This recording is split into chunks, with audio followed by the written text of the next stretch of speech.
Hello မင်္ဂလာပါဒီနေ့ကတော့ကိုတို့ခေါ်ရတော့မှာ pointizer effect လေးကိုသုံးပြီးတော့ 3D ဘောလုံးလေးတစ်ခုပြုလုပ်အဲ့တော့စလိုက်ရအောင်အခုတို့ပထမဆုံးတော့ကိုတို့ rectangle လေးကို control လေးဖိပြီးတော့ဆွဲလိုက်မယ်အနက်ရောင်ပေါ့ offset ကိုဆွဲဖြည့်လိုက်မယ်ပြီးတော့ရင်တော့ကိုတို့ကအဲဒီမှာရှိတဲ့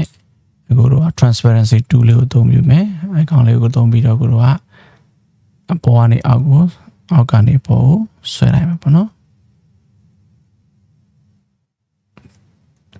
တို့တစ်ခုရဲ့ distance ပေါ့နော်အကွာအဝေးလေးကိုကအပေါ်ပိုင်းလေးမှာပဲအဓိကထားပြီးတော့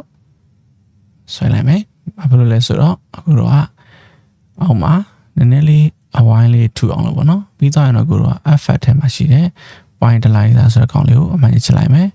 pointizer လေးပွင့်လာပြီဆိုရင်တော့ကိုတို့က density ကို10ထားမယ် scale 1ထားမယ် screen angle 30ထားပြီးတော့ limited color 16ထားလိုက်မယ်အဲဒီမှာတော့ကိုတို့ကကြိုက်တဲ့ shape ကိုထားလို့ရအောင်နော်ကိုတို့ circle ကိုထားလိုက်မယ်ဒါဆိုရင်တော့ကိုတို့က pointizer effect လေးကြောင့်မလို့ spot လေးတွေကိုဖြစ်သွားပြီပေါ့နော် spot လေးဖြစ်သွားပြီဆိုရင်ကိုတို့က bell shape လေးတစ်ခုဆွဲလိုက်မယ်ကိုဆွဲထားတဲ့ shape လေးကိုပဲ slap မှတ်ထားရပါပြီ။ကျန်တဲ့ဟာတွေမှာ slap မမှတ်နဲ့နော်။ပြီးတော့ကိုတို့က effect ထဲကနေပြီးတော့ပဲကိုတို့က lens ဆိုကောင်လေးကိုအမှန်ကြီးချလိုက်မယ်။ lens လေးပွင့်လာပြီဆိုရင်တော့ကိုတို့ကဒီမှာ nose lens effect မှာ fish eye ဆိုတာလေးကိုရွေးလိုက်မယ်။ပြီးတော့ရင်တော့ကိုတို့က horizon မှာအမှန်ကြီးချမယ်။ slap တွေအားလုံးဖြုတ်ပြီးတော့ rectangle လေးဆွဲဖြုတ်လိုက်ရပါပြီ။ဒါဆိုရင်တော့ကိုတို့လိုချင်တဲ့